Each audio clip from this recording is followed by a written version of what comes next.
안녕하세요. 이찬원의 삶을 분석하는 승무원쌤 김용숙입니다. 이찬원 씨의 노래 시절 인연이 있습니다. 그냥 시절 인연 가사가 이렇구나 하고 그렇게 깊게 생각해보지 못했는데 어떤 문화평론가 분이 이 시절 인연에 대해서 엄청난 장문의 칼럼을 인터넷에 올렸습니다. 그래서 제가 불필요한 건 다 카트를 하고 그분이 말씀하고자 하는 그 주제만 제가 간단하게 여러분들께 말씀을 드려볼까 합니다. 엄청난 깊은 뜻이 이 시절 인연에 숨겨져 있는, 녹여져 있는 그러한 글을 읽으면서 감동받았습니다. 이 시절 인연은 알고 보니 혼수 상태가 쓴 곡입니다. 이 알고 보니 혼수 상태는 두 남자들이 협업을 하는데 나이가 젊습니다. 그럼에도 인생의 참맛을 깊이 들여다보고 있는 철학적 사고를 깊이 하는 그러한 작사, 작곡가 아닌가 이렇게 생각이 됩니다. 어쨌든 젊은이들이 이렇게 가치 있는 대중음악을 만들어낸다는 것에 대해서 또한 뭐라 그럴까요? 희망적으로 보게 됩니다. 시절 인연이라는 말은 불교 경전의 구절이라 그럽니다. 이 불교 경전의 구절이 유행가 제목이 됐다는 것입니다. 이분 얘기는. 그리고 이 노래는 드라마 꼰대 인턴의 OST로 삽입되기도 했었죠. 이 시절 인연은 우리 인생을 얘기하는 건데, 우리 삶을 얘기하는 건데, 모든 것에는 마땅한 시기가 있다. 그때그때에 맞는 시기가 있다. 내가 이것을 거스르고 저항을 하려고 해도 이것은 되지 않는 것이 있다. 내 맘대로 되지 않는 것이 있으니 이 시절 인연에 너무 연연하지 말라. 여기에 연연하다 보면은 그것이 바로 불행이 될 수 있다. 되지 않는 일에 매달리다 보면 바로 그것이 불행이다. 미련을 가지면 불행이다. 그래서 불교에서는 이것을, 종교라는 것은 사람들을 불행으로부터 건져내는 것이 종교의 가장 큰 목적이기 때문에 인간의 삶을 가능한 한 행복하게 해주고자 하는 것이 종교의 목적이기 때문에 이 불교에서는 시절 인연을 갈 사람은 가고 올 사람은 온다. 갈 사람은 내가 잡아도 가고 올 사람은 내가 막아도 온다. 그러니까 오고 감에 너무 연연하지 말아라. 자연스럽게 받아들여라. 가는 사람을 안타까워하면 마음이 아프고 오는 사람을 막으면 갈등이 생기니까 올 사람 오게 하고 갈 사람 가게 하라. 자연의 순리에 나를 맡겨서 살다 보면 훨씬 불행지수가 낮아진다. 지금 현대인의 가장 불행지수가 높은 것은 집착, 욕심, 갖고 싶고 쥐고 싶고 이런 거 아니겠습니까? 애인을 갖고 싶고 돈을 갖고 싶고 권력을 갖고 싶고 이것이 마음대로 안 되면은 불행해지고 상대방을 원망하게 된다. 이런 거 같습니다. 근데 여기는 이제 시절 인연을 사람에게만 국한돼서 했습니다만 모든 삶이 그렇다는 것을 이분은 얘기하고 있는 것 같습니다. 그래서 우리 삶에 순응하려면 집착을 버려야죠. 욕심을 버려야죠. 나라는 아집을 버리면 내 옷, 내 집, 내 물건, 내 자식에서 어느 정도 살짝 빠져나올 수 있다. 쉬운 일 아닙니다. 이거는 죽는 일보다 더 어려울 수도 있죠. 그래서 이분은 인생은 시간을 가리키는 시이면서 인생은 서사,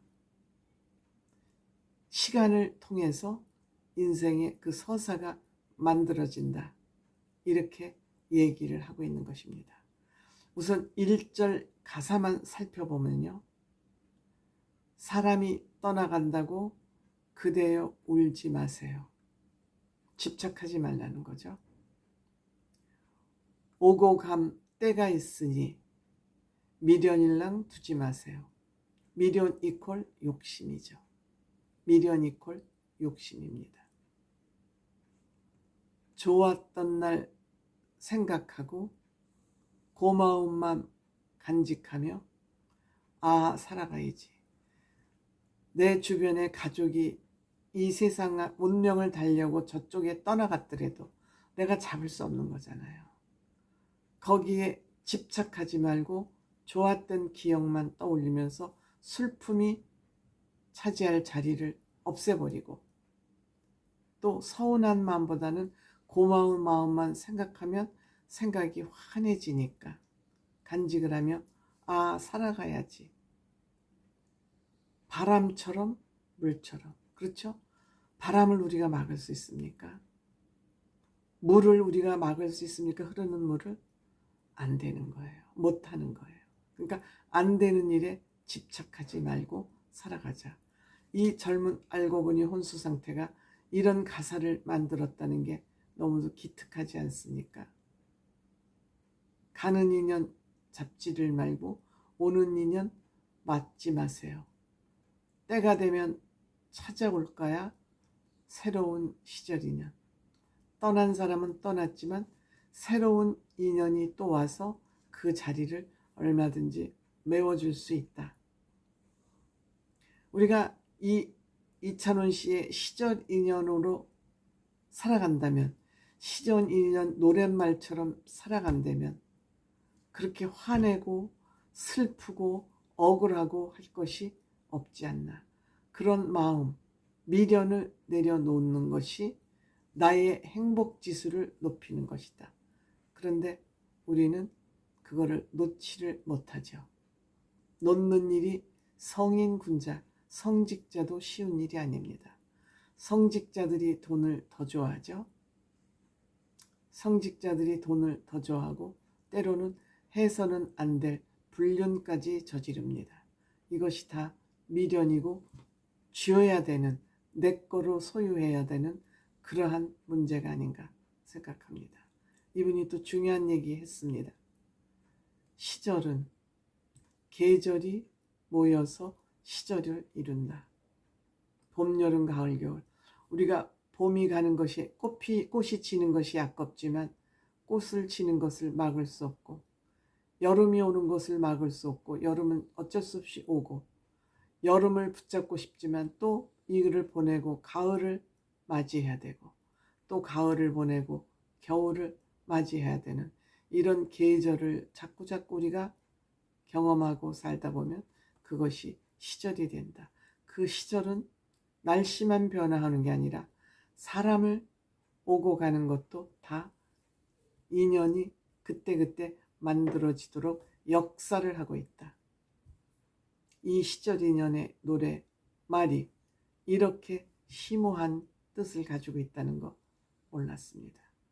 이찬원 씨, 이 노래를 부르기에 딱 맞는 사람이라고 생각되어지는 것은, 이찬원 씨는 아직 나이는 어리지만 이 시절 인연과 같은 이러한 심오한 이찬원 씨가 노래를 부르면서도 이 노래는 이런 뜻이구나 하는 것을 해석을 했을 것이고요. 해석을 했을 것이고, 이찬원 씨는 이런 해석을 해서 자기 거를 만들었기 때문에, 자기 것으로 만들었기 때문에 이찬원 씨는 늘 생글생글 웃으면서, 제가 이찬원 씨 눈이 부처님 눈 같다고 말씀드린 적이 있습니다. 이찬원 씨 마음속에는 종교와 상관없이 우리의 삶의 이치인 이 시절 인연을 이미 터득해서 그 모습대로 살아가는 거 아닌가. 그래서 이찬원 씨의 이 시절 인연 노래를 들으면 굉장히 숙연해지는 그런 느낌을 받게 되지 않습니까? 시적 인연에 이러한 심오한 뜻이 있다는 거. 이분 너무너무 장편의 단편 정도의 분량이 되는 이 칼럼을 보면서 여러 가지를 느끼게 됐습니다. 느꼈지만 그대로 실천이 되지는 않겠죠? 아마도.